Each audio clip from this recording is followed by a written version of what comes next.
Hello and welcome to the Matchbook Betting Exchange podcast. Ahead of the Matchbook Betting Exchange Irish St Leger decider, I'm again joined by the lily white assassin Dylan Brennan, joining me from his country mansion, South Fork. It's believed to be known as. Dylan, I can't believe we're here. We're looking ahead to a final. We started off with close to 100 runners, and here we are down to the final six, less than 30 seconds of racing action to bring what's been an unbelievable classic to a conclusion. Yeah, it's been brilliant, Dean. Look, it's probably been one of the best ledgers I can remember for a long time anyway. And the six finalists it's an unbelievable final. It can go either way. We'll discuss it in a few minutes, but it's a top class final and it's fitting. It was a brilliant stake from the beginning. Great entry for it, and yeah, nearly there now. Looking forward to the final. Yeah, looking forward to it myself. Of course, it'll be live on Racing Post Greyhound television for anyone who want to keep abreast of the action. The race itself is due off. What time am I going to say it's due off at? It's just after about 9 o'clock. 9:24. 9:24. 9:24. That's when the hopes and dreams of the Six Connections will come to fruition. Before we go on, just remind you that if you want to join the Matchbook Betting Exchange, there is a special offer there. Bet €10, get €10 free, and the bonus code is Greyhounds, all in capital. Pretty fitting. You never know. You might turn that €10 into a couple of €100 before the end of the night on Saturday. All 12 races from Limerick will be shown on Racing Post Greyhound television, and all 12 races will be covered on the Matchbook Betting Exchange. Before we look forward, let's look back. The best way to look to the future, Dylan, is to see what history has told us. And the semi-finals were two, how would you describe them? There were dramatic affairs. The second one was pretty much straightforward for Rush and Glory, but that opening heat, there was so much going on between dogs charging the boxes, missing the kick, getting involved in traffic in behind. Then you had the two powerhouses leading from the front. It was just an unbelievable unbelievable semi-final. We'll talk about the front two first. All for the Best and Priceless Jet. All for the Best took an absolute flyer for a dog who is a real powerhouse. He did a 280, believe it or not. He had 281 in his locker the previous week, but he did a 280, and he was returned at 11 on the betting exchange, of course. Industry SP of 7. So those of you that stuck with All for the Best, and Dylan, you did give him a good mention last week. Well, you were getting 4 points over the average with the Matchbook Betting Exchange, 11.0. Hindsight's a wonderful thing, Dylan, but it really does look a big price now, doesn't it? Yeah, some value there, some difference. Funny enough, if he goes on to win it, I have you to thank because I think I was asked the same question a couple of weeks in a row of the bigger price runners. What did I fancy? And I kept coming back to All for the Best. And before the semi final, I said, I just have to have something small on him. He was 22, I think. I said, if he wins after me giving him a mention every week, I said, I'll kick myself. So I had something very small on him. Unfortunately, I didn't have it on at 11 to win the heat now, but anyway, some value. Look, and like you say, 280 out and gone. You couldn't write it. You wouldn't. Priceless Jet and All for the Best turning first and second. I don't think anyone expected that. Yeah, Price's Jet did a 287. He got up the inside of All for the Best on the opening corner. He probably just has that bit more early speed than him. Went to the front. You wouldn't have expected him to be reeled in again, but All for the Best off that final bend just came with an unmerciful charge. And in the end, it was a neck. It was a comfortable neck on the line. Comfortable neck. It was nip and tuck the whole way through, but it was a comfortable neck at the finish. And All for the Best did land the spoils. Behind them, though, that's where the real drama did come about. Park Blake, all sorts of problems, charged boxes, Boyle Sports Bingo in his inside, missed or went at the traps early, and himself and Ballymacwild both missed a kick, and they got involved in traffic at the first and second bends. Park Blake was sent back to last, and then he just went, no, I'm getting into this final. He went whoosh down the back straight, flew into that third bend to go third, and then held on from Ballymacwild, who was coming fast. Firstly, so unlucky Ballymacwild, but a brilliant display by Park Blake in defeat.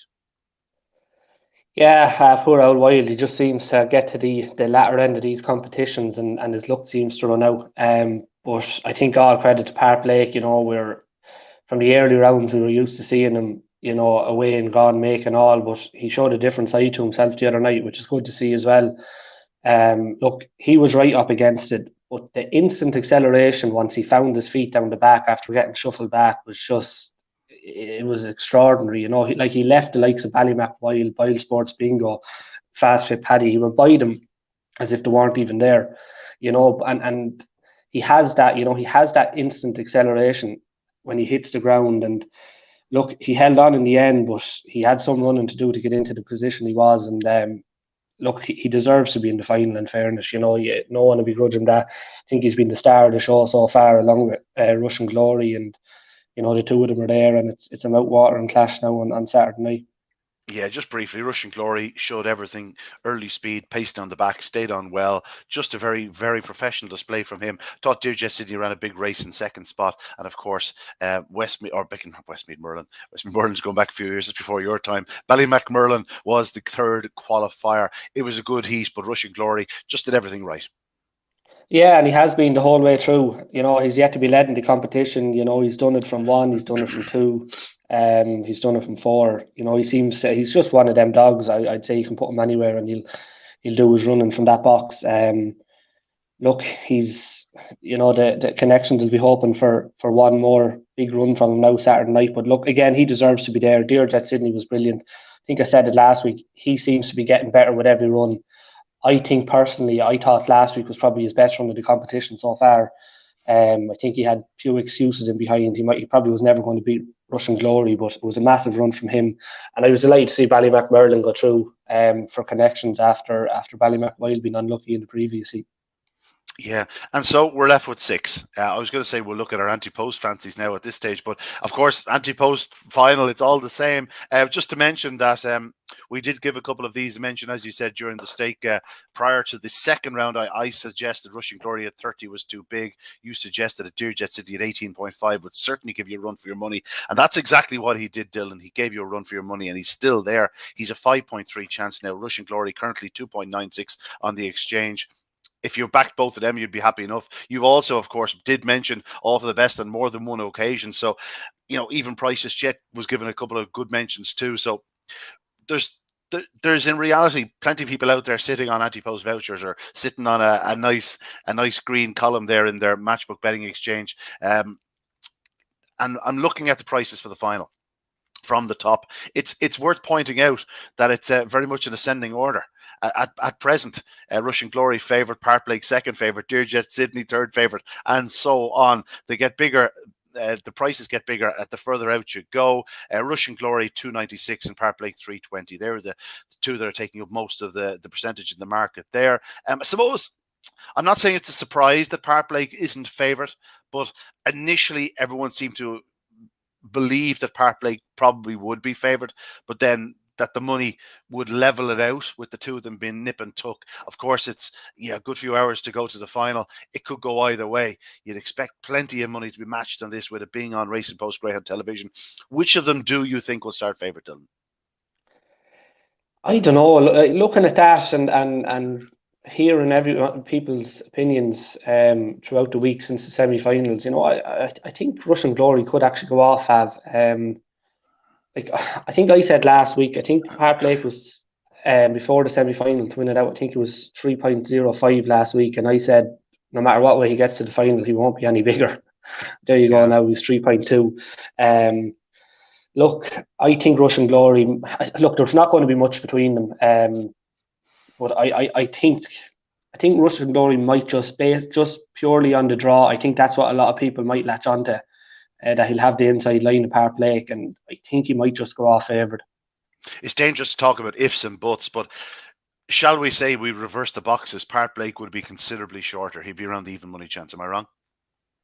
Yeah, he definitely be shorter anyway. Look, even I'm a little bit surprised he's not favoured, to be honest. I thought he'd be around a 2.8 or something like that, in or around. I thought he'd be shorter than 2-1 anyway.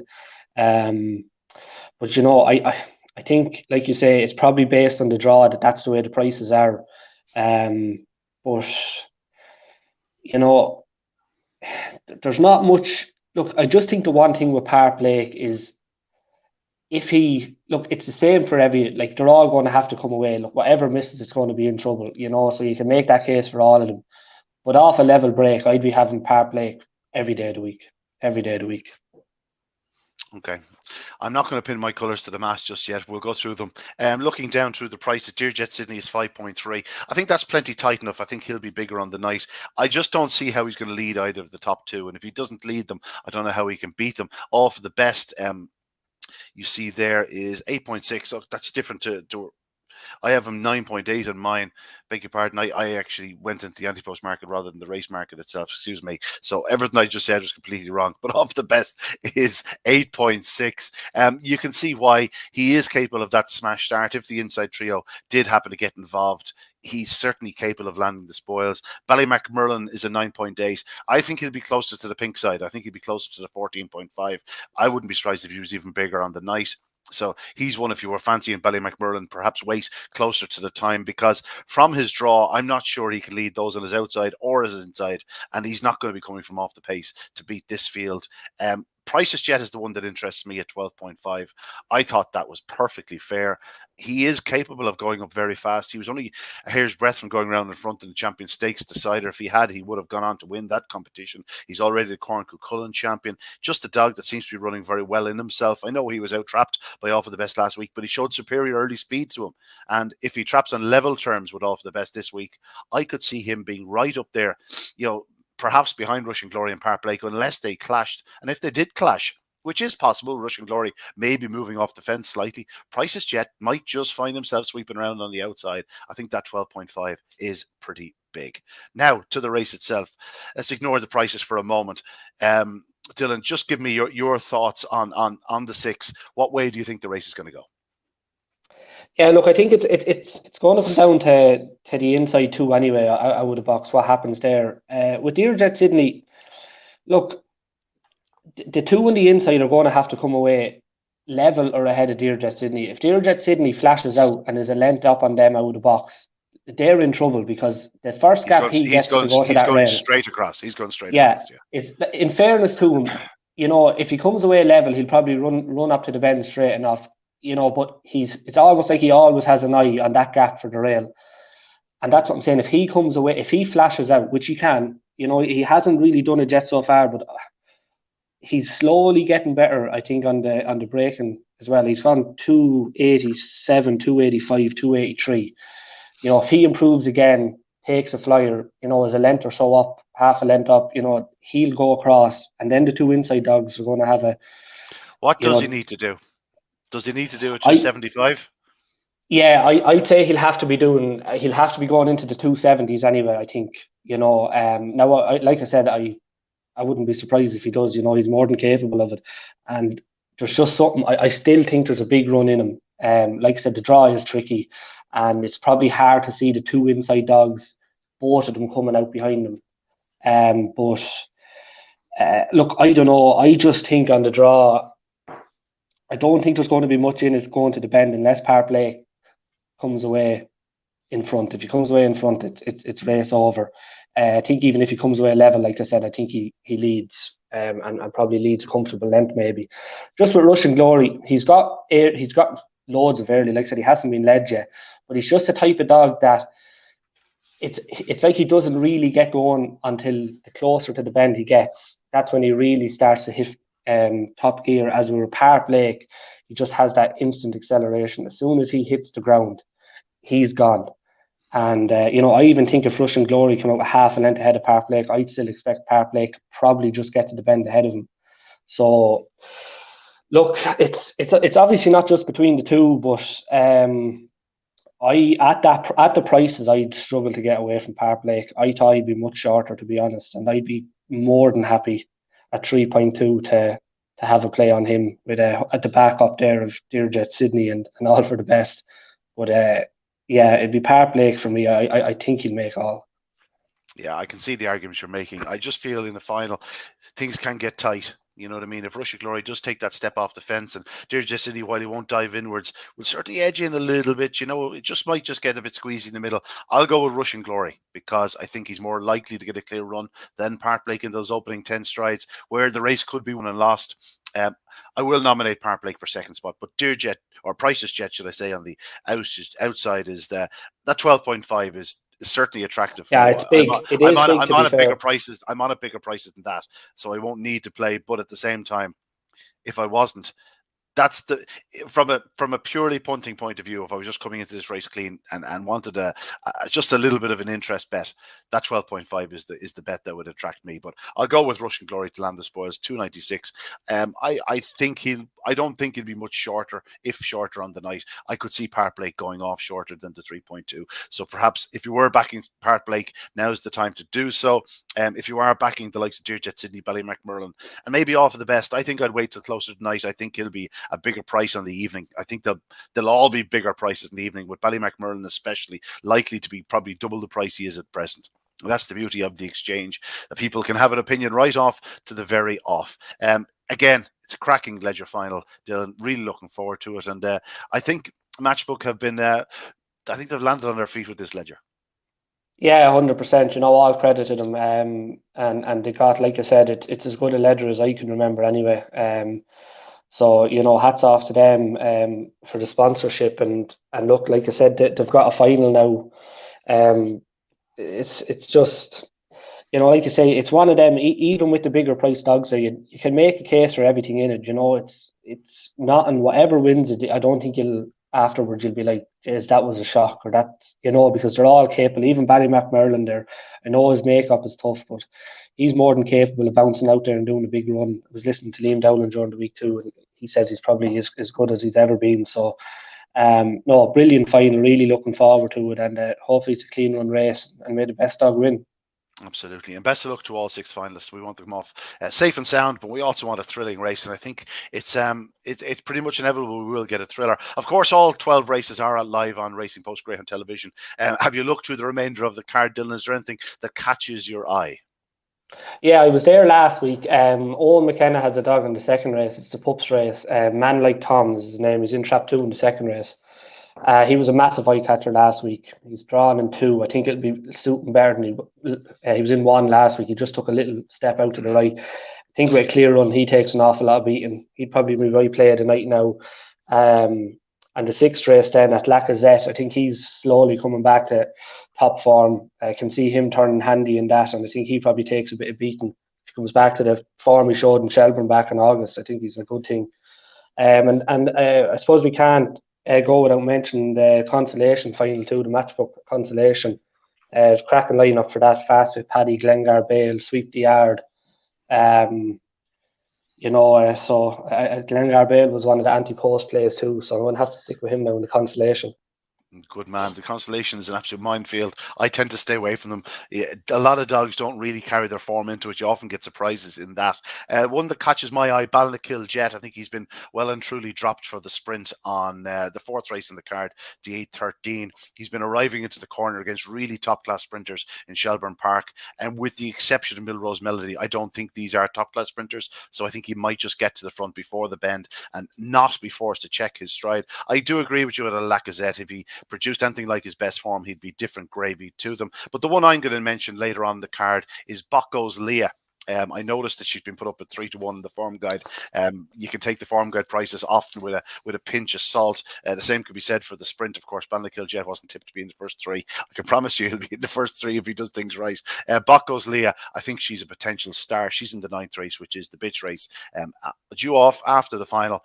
It's due off at 9:38. So we've given you a few for the undercard. We've also given you your thoughts for the Matchbook Betting Exchange Irish St Leger. Of course, if you can't watch Racing Post Greyhound Television, don't forget all 12 races will be on the Matchbook Betting Exchange, and it'll all be live streamed for you there. Again, that bonus code, if you want to sign up for Matchbook, bonus code Greyhounds, all in capitals, bet €10, get €10 free. But that's it from us. That's our Matchbook Betting Exchange Irish St Leger done and dusted now, Dylan. We just have to wait for the final and hope that it produces the final that this competition so richly deserves. It's been an emotional few weeks. It's been a great few weeks. And hopefully they'll get a great crowd on Saturday night for what should be an unbelievable decider. Dylan, best of luck. Thanks again for all your input. Pleasure. Thanks a million, Ian. Well, that's it, folks. Nothing more to say except for best of luck, happy punting, and again, all the action live on Racing Post Greyhound Television. The final of the Matchbook Betting Exchange, it should be, or make Matchbook Betting Exchange Irish St Leger, it should be, and hopefully will be, an unbelievable conclusion to what's been a great competition.